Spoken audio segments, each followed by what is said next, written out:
Acid कह सकते हैं, मिनिमम 2 कार्बन होंगे, COOH single bond COOH। Acidic strength show करेगा, ये करेगा क्योंकि H पॉजिटिव आयन दे सकता है। मैंने यहाँ से -H पॉजिटिव निकाल दिया, ये किसमें कन्वर्ट हो जाएगा, COO नेगेटिव COOH। ठीक है, इसका Ka आएगा कि नहीं, Ka एक प्रोटॉन और निकाल सकता है ये, -H पॉजिटिव क्या आएगा, COO नेगेटिव COO नेगेटिव। ये क्या आ जाएगा, Ka1 Ka2, Ka1 and Ka2। कौन ज्यादा एसिडिक होगा, ये होगा या ये होगा, Ka1 ज्यादा एसिडिक होगा और 2 कम होगा। कब बताया था, अच्छा देखो जैसे ही इसने H पॉजिटिव निकाला तो यहाँ पर इसके लिए इसका कौन सा इफेक्ट है, -I इफेक्ट होगा, -I इफेक्ट। ठीक है, यहाँ मत देखो, यहाँ पे -I, एक दूसरे के लिए -I इफेक्ट होगा कि नहीं होगा। इसने प्रोटॉन निकाला और निकलने के बाद O पर नेगेटिव चार्ज आ गया, आया नेगेटिव चार्ज, और हमने आपको ऑर्डर में लिखाया था O नेगेटिव क्या होता है, इलेक्ट्रॉन रिलीजिंग होता है, प्लस I इफेक्ट होता है, प्लस I इफेक्ट। ये क्या करेगा, यहाँ पर क्या आ गया, प्लस I इफेक्ट आया इसका, प्लस I इफेक्ट किसके लिए, ठीक है। और दूसरी कंडीशन यहाँ पे क्या आ रही है कि इस H के साथ ये हाइड्रोजन बॉन्ड बना सकता है, बनाएगा कि नहीं बनाएगा हाइड्रोजन बॉन्ड, तो इसको आसानी से नहीं निकल। तो दूसरी चीज ये भी कह सकते हैं, जब ओवरऑल नेगेटिव चार्ज आ गया तो वो नेगेटिव चार्ज भी तो उस H को होल्ड करके रखेगा, इफेक्ट के थ्रू भी देख रहे हैं हम और हाइड्रोजन बॉन्ड के थ्रू भी देख रहे हैं। तो Ka1 की वैल्यू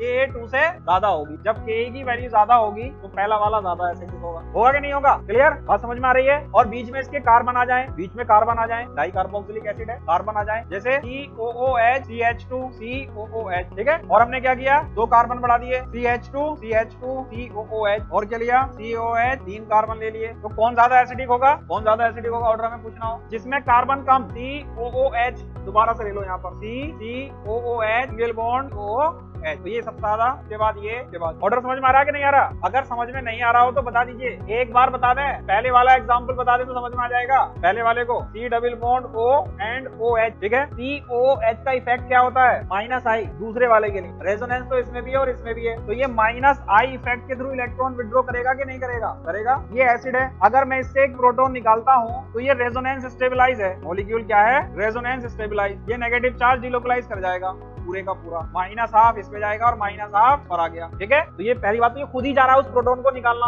क्योंकि चार्ज स्टेबलाइज हो रहा है न्यूट्रलाइजेशन की तरफ। इस पर एक ऐसा ग्रुप लगा हुआ है जो इससे इलेक्ट्रॉन ले रहा है, -I इफेक्ट के थ्रू इलेक्ट्रॉन लेगा, तो वो -I इफेक्ट इस नेगेटिव चार्ज को क्या करेगा, न्यूट्रलाइज करेगा कि नहीं करेगा। अब ये तब हो रहा था जब H को निकाला, जैसे ही ऑक्सीजन पर नेगेटिव चार्ज आया, ऑक्सीजन पर नेगेटिव चार्ज आ गया, तब क्या हुआ, इस नेगेटिव चार्ज का इफेक्ट हो गया plus I effect, electron releasing हो गया, किसके लिए, इस ऑक्सीजन के। ठीक है, रेजोनेंस तो दोनों में ही है, मगर ये क्या, जैसे नेगेटिव चार्ज आएगा इलेक्ट्रॉन देना शुरू कर देगा प्लस I इफेक्ट के थ्रू, किसको, इस ऑक्सीजन को। तो ये बॉन्ड स्ट्रॉन्ग हो जाएगी, एसिडिटी घटेगी, इसकी घटी की नहीं घटी, तो इसलिए हमने Ka की वैल्यू में ले ली, Ka1 is greater than Ka2 से ज्यादा होगा। एग्री विद मी और नॉट। और हम ये भी कह सकते हैं कि इस H के साथ ये हाइड्रोजन बॉन्ड बना लेगा, 5 एटम पे है हाइड्रोजन बॉन्ड बना सकता है, 5 और 6 पे सबसे स्ट्रॉन्ग होती है, और 6 और 7, 5 और 7 पे थोड़ी वीक होती है, मगर होती है। हाँ, रिंग में अगर एटम आए, रिंग जब बनेगा, हाइड्रोजन बॉन्ड बनाने का मतलब क्या है, ये इसके साथ हाइड्रोजन बॉन्ड बनाएगा तो कितने एटम बने, 1 2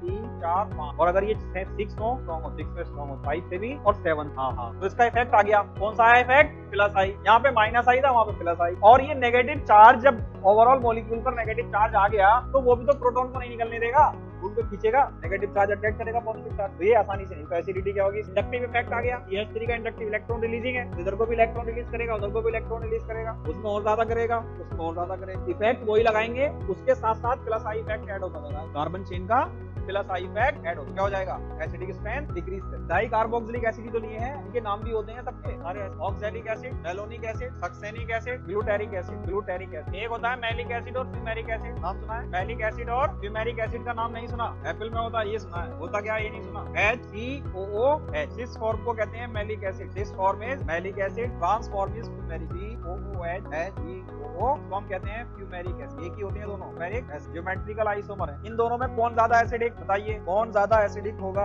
सेकंड फॉर्म बतानी है, सेकंड दो है ना, Ka1 तो Ka2 को देखो, Ka2 का ज्यादा है किसका, Ka1 तो Ka2 देखोगे, बता दूं, चलो ये रफ कर दिया जाए, इधर वाला कंसेप्ट लगाना है और सोचना है। यहाँ पर हमने कौन सा एसिड लिया, सिस फॉर्म COOH, ये सिस फॉर्म है, ठीक है। यहाँ से जब HCOO OO डबल बॉन्ड एक H निकाल दिया OO नेगेटिव, तो यहाँ पर आ जाएगा KA1 इसी तरह से दूसरे वाले का भी लो COOH एंड COOH का भी निकालो KA1 डैश, तो इसको भी आयनाइज कर दो। कुछ नहीं है, सिर्फ वही कंसेप्ट लगाना है मैं यहाँ पे जो अभी पढ़ाया है, O नेगेटिव एंड H, ठीक है। यहाँ पर हाइड्रोजन बॉन्ड आ जाएगी C double bond O and H, C double bond O and O negative, इसके साथ हाइड्रोजन बॉन्ड आ जाएगी। हाइड्रोजन बॉन्ड करेगा आयन को स्टेबलाइज करेगा, एनायन को जब एनायन स्टेबलाइज होगा तो ये स्ट्रॉन्ग होगा कि नहीं, तो इस केस में Ka1 ज्यादा हो जाएगा, Ka1 is greater than Ka1 dash, हो गया कि नहीं, यानी कि ज्यादा एसिडिक तो Ka की वैल्यू ज्यादा हो जाएगी, ठीक। और अगर हम इसको दोबारा से और आयनाइज करते हैं तो यहाँ पर इसका कौन सा इफेक्ट आ जाएगा, प्लस आई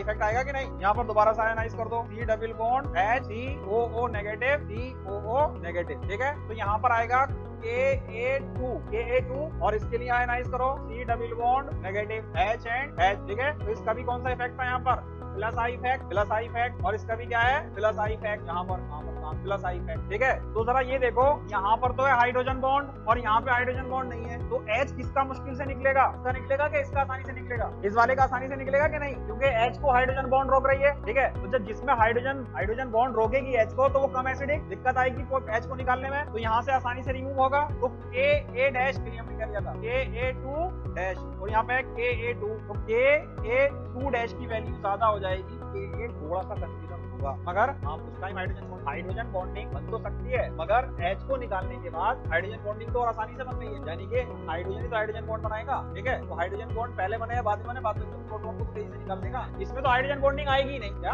नहीं, जो H निकल रहा है उसके साथ हाइड्रोजन बॉन्डिंग बन रही है, हाइड्रोजन बॉन्ड एक ही बनेगी, इधर वाला बनाए या उधर वाला बनाए, ठीक है।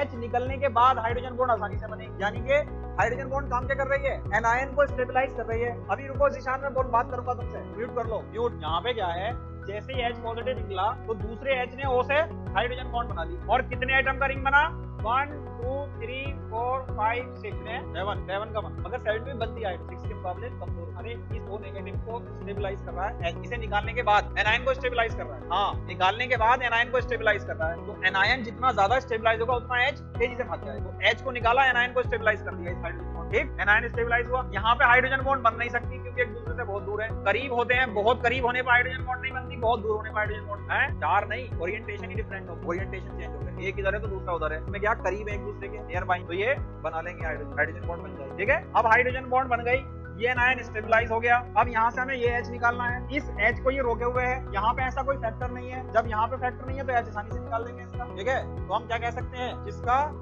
कौन ज्यादा एसिडिक होगा, fumaric acid is more acidic then